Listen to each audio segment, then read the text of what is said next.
बच्चों, आज हम करेंगे क्लास 5th की हिंदी की बुक का पार्ट 10, जिसका नाम है एक दिन की बादशाहत। तो बादशाहत क्या होती है? जब आप बादशाह यानी कि राजा की तरह हुक्म चला सकते हैं और सभी को आपकी बात माननी ही पड़ती है।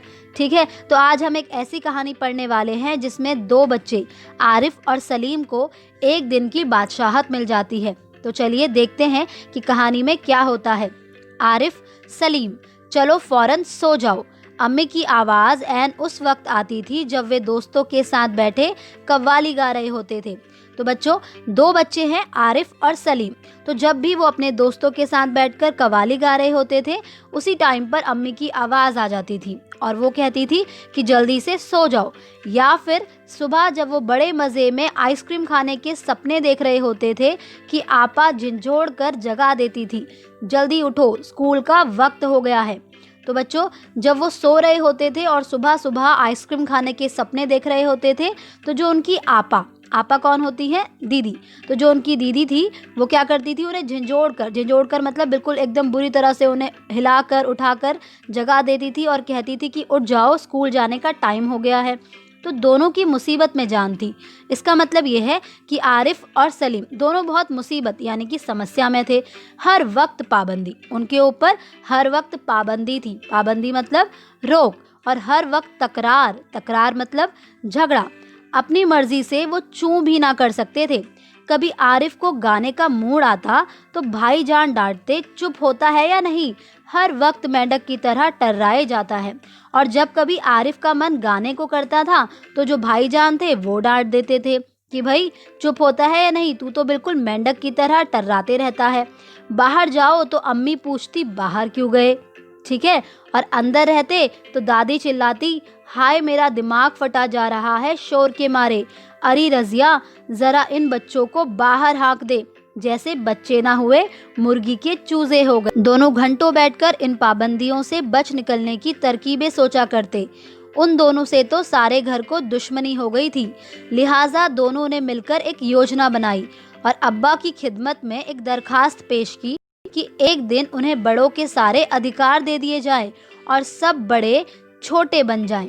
तो देखा बच्चों कि दोनों क्या करते थे? बैठकर इन पाबंदियों से यानी कि इन रोक टोक से निकलने की तरकीबें मतलब कि उपाय सोचा करते थे। तो सारे घर को उनसे दुश्मनी हो गई थी, तो लिहाजा मतलब इसलिए दोनों ने मिलकर एक योजना बनाई और उन्होंने अब्बा की खिदमत में एक दरखास्त पेश करी। ठीक है बच्चों, खिदमत मतलब सेवा में, और दरखास्त मतलब कि एक तरह से रिक्वेस्ट करी या अर्जी पेश की कि, और क्या अर्जी पेश की कि उन दोनों को बड़ों के सारे अधिकार दे दिए जाएं सिर्फ एक दिन के लिए, और जितने भी घर के बड़े लोग हैं वो सब छोटे बच्चे बन जाएं। तो कोई ज़रूरत नहीं है उधम मचाने की। अम्मी ने अपनी आदत के अनुसार डांट पिलाई। तो जैसे ही उन्होंने ये बात की अब्बा से, वैसे ही अम्मी ने एक डांट लगाई कि भाई ऐसा करने की कोई ज़रूरत नहीं है।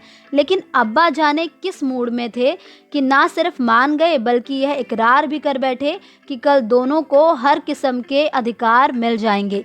लेकिन उस टाइम पर जो अब्बा थे वो बहुत अच्छे मूड में थे, तो उन्होंने उनकी बात को मान लिया और घर में सबको बता दिया कि भाई इन दोनों को तो कल हर किस्म के अधिकार मिल जाएंगे।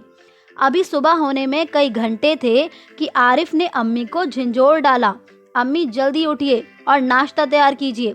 ठीक है, अब देख रहे हैं आप कि अब उन दोनों को क्या मिल गई? बादशाहत मिल गई। तो अभी सुबह भी नहीं हुई थी कि आरिफ ने क्या किया? अपनी मम्मी को एकदम जोर से हिलाकर उठा दिया और कहा कि उठो, जल्दी से नाश्ता बनाओ। अम्मी ने चाहा एक झापड़ रसीद करके सो रहे, मगर याद आया कि आज तो उनके सारे अधिकार छीने जा चुके हैं। तो बच्चों, अम्मी को जब आरिफ ने झंझोड़ कर उठाया तो अम्मी ने सोचा कि वो उसको एक थप्पड़ लगा दे और उसके बाद वो सो जाएं। लेकिन फिर उन्हें याद आया कि आज तो उनके पास अधिकार ही नहीं है।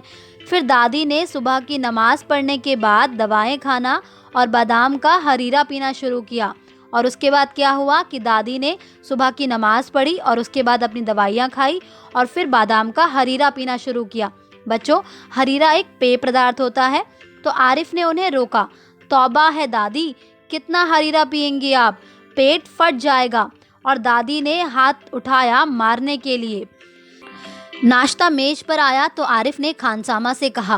तो जब नाश्ता मेज पर आया तो आरिफ ने खानसामा कौन होता है? रसोइया। तो रसोइया से कहा कि अंडे और मक्खन वगैरह हमारे सामने रख दो और दलिया, दूध, बिस्किट वगैरह इन सबको दे दो।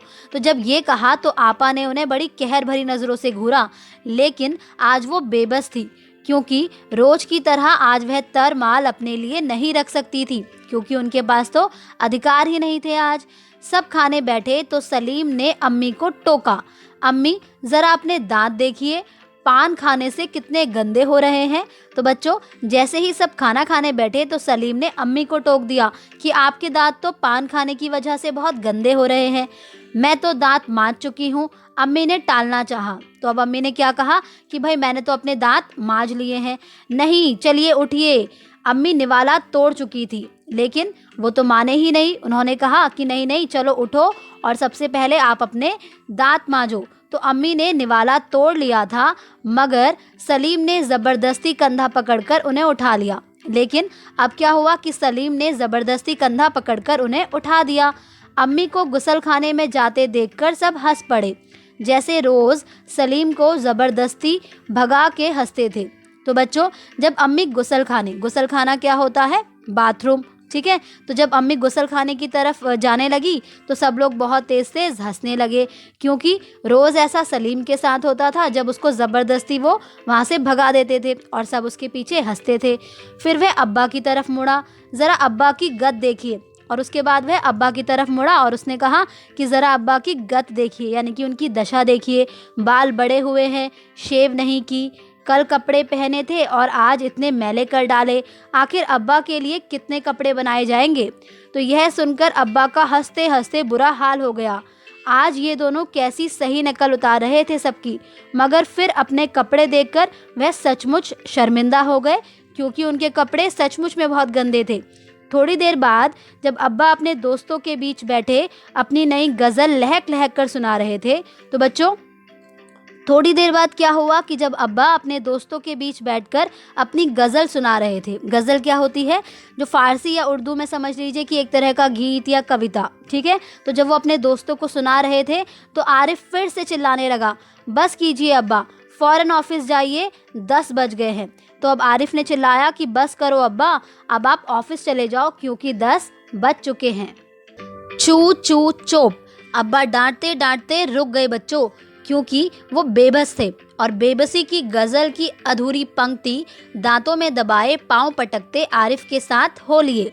रज़िया, ज़रा मुझे 5 रुपए तो देना। अब्बा दफ्तर जाने को तैयार होकर बोले और उसके बाद अब्बा ने 5 रुपए मांगे। 5 रुपए का क्या होगा? कार में पेट्रोल तो है। आरिफ ने तुनक कर अब्बा जान की नकल उतारी। तो जैसे ही उन्होंने 5 रुपए मांगे, आरिफ ने कहा कि 5 रुपए का क्या होगा, कार में पेट्रोल तो है। जैसे अब्बा कहते हैं कि इकन्नी का क्या करोगे, जेब खर्चा तो ले चुके हो। थोड़ी देर बाद खानसामा आया। बेगम साहब, आज क्या पकेगा? आलू, गोश्त, कबाब, मिर्चों का सालन। अम्मी ने अपनी आदत के अनुसार कहना शुरू किया। तो बच्चों, थोड़ी देर के बाद रसोइया आया। तो रसोइया ने पूछा कि बेगम साहब आज क्या बनेगा? तो भाई अम्मी ने बता दिया कि आलू, गोश्त, कबाब, मिर्चों का सालन, ठीक है। नहीं, आज ये चीज़ें नहीं पकेंगी। सलीम ने किताब रखकर अम्मी की नकल उतारी। आज गुलाब जामुन, गाजर का हलवा और मीठे चावल पकाओ। तो ये किसने कहा? ये कहा सलीम ने। लेकिन मिठाइयों से रोटी कैसे खाई जाएगी? अम्मी किसी तरह सब्र ना कर सकी। जब सलीम ने सब चीज़ें बनाने के लिए कहा तो अम्मी ने पूछा कि मिठाइयों से सब रोटी कैसे खाएंगे, जैसे हम रोज़ सिर्फ मिर्चों के सालन से खाते हैं। दोनों ने एक साथ जवाब दिया। तो देखा बच्चों कि दोनों किस तरह से अपनी बादशाहत चला रहे थे। दूसरी तरफ दादी किसी से तू तू मैं मैं किए जा रही थी। ओफो, दादी तो शोर के मारे दिमाग पिघलाए दे रही हैं। आरिफ ने दादी की तरह दोनों हाथों में सिर थमाकर कहा। इतना सुनते ही दादी ने चीखना चिल्लाना शुरू कर दिया कि आज ये लड़के मेरे पीछे पंजे झाड़ के पड़ गए हैं, मगर अब्बा के समझाने पर खून का घूंट पीकर रह गईं। तो दूसरी तरफ क्या हो रहा था कि दादी किसी से तू मैं कर रही थी, जिसमें कि बहुत शोर हो रहा था। तो आरिफ ने दादी की तरह दोनों हाथों में अपना सिर थाम कर कहा कि भाई दादी ने तो शोर के मारे मेरा दिमाग पिघला दिया है। इतना सुनते ही दादी ने चीखना चिल्लाना शुरू कर दिया कि आज ये लड़के तो मेरे पीछे ही पड़ गए हैं। लेकिन अब्बा ने उन्हें समझाया तो दादी फिर अपना गुस्सा पीकर एकदम खून का घूंट पीकर रह गई। तो कॉलेज का वक्त हो गया है, तो भाईजान अपनी सफ़ेद कमीज़ को आरिफ सलीम से बचाते दालान में ले आए। अम्मी शाम को मैं देर से आऊँगा, दोस्तों के साथ फिल्म देखने जाना है। तो उसके बाद क्या हुआ कि भाईजान के कॉलेज का वक्त हो गया और इस तरह से जो भाईजान थे वो अपनी सफ़ेद कमीज को लेकर वहाँ पर आए और उन्होंने अपनी अम्मी से कहा कि अम्मी आज शाम को मैं देर से आऊँगा क्योंकि मुझे दोस्तों के साथ फिल्म देखने जाना है। तो आइए बच्चों देखते हैं कि आगे कहानी में क्या हुआ होगा। खबरदार, आरिफ ने आंखें निकालकर उन्हें धमकाया, कोई ज़रूरत नहीं फिल्म देखने की, इम्तिहान करीब है और हर वक्त सैर सपाटों में गुम रहते हैं आप। तो बच्चों अब आरिफ ने उन्हें डांटा और कहा कि कोई ज़रूरत नहीं है फिल्म देखने की, आपके इम्तिहान मतलब कि एग्ज़ाम्स, परीक्षाएं, तो आपकी जो एग्ज़ाम्स हैं वो बहुत पास ही आने वाले हैं और आप तो हर टाइम पर सैर सपाटे में ही गुम रहते हैं। पहले तो भाईजान एक करारा हाथ मारने लपके, फिर कुछ सोचकर मुस्कुरा पड़े, लेकिन हुजूरे आली दोस्तों के साथ खाकसार फिल्म देखने की बात पक्की कर चुके हैं, इसलिए इजाज़त देने की मेहरबानी की जाए, उन्होंने हाथ जोड़ के कहा। तो बच्चों पहले तो भाईजान सोचा कि वो एक हाथ मारे उन्हें, यानी कि एक चांटा लगा दे, लेकिन फिर वो कुछ सोचकर मुस्कुराकर बोले कि आज के लिए उन्हें इजाज़त दे दी जाए। तो उन्होंने ये हाथ जोड़कर उनसे विनती की, लेकिन बना करे, बस मैंने एक बार कह दिया, उसने लापरवाही से कहा और सोफे पर दराज होकर अखबार देखने लगा। तो उसने उनको साफ साफ मना कर दिया और उसके बाद वो अपना सोफे पर बैठकर अखबार देखने लगा। उसी वक्त आपा भी अपने कमरे से निकली, एक निहायत भारी साड़ी में लचकती लटकती बड़े ठाठ से कॉलेज जा रही थी। तो उसी टाइम आपा भी अपने कमरे से निकली, जो कि एक एकदम भारी साड़ी में लचकती हुई बड़े ठाठ से अपने कॉलेज की तरफ जा रही थी। आप सलीम ने बड़े गौर से आपा का मुआयना किया, यानी उन्हें अच्छे से देखा, इतनी भारी साड़ी क्यों पहनी है, और फिर पूछा कि इतनी भारी साड़ी क्यों पहनी है आपने, शाम तक गारत हो आएगी, इस साड़ी को बदल कर जाइए, आज वह सफ़ेद वायल की साड़ी पहनना।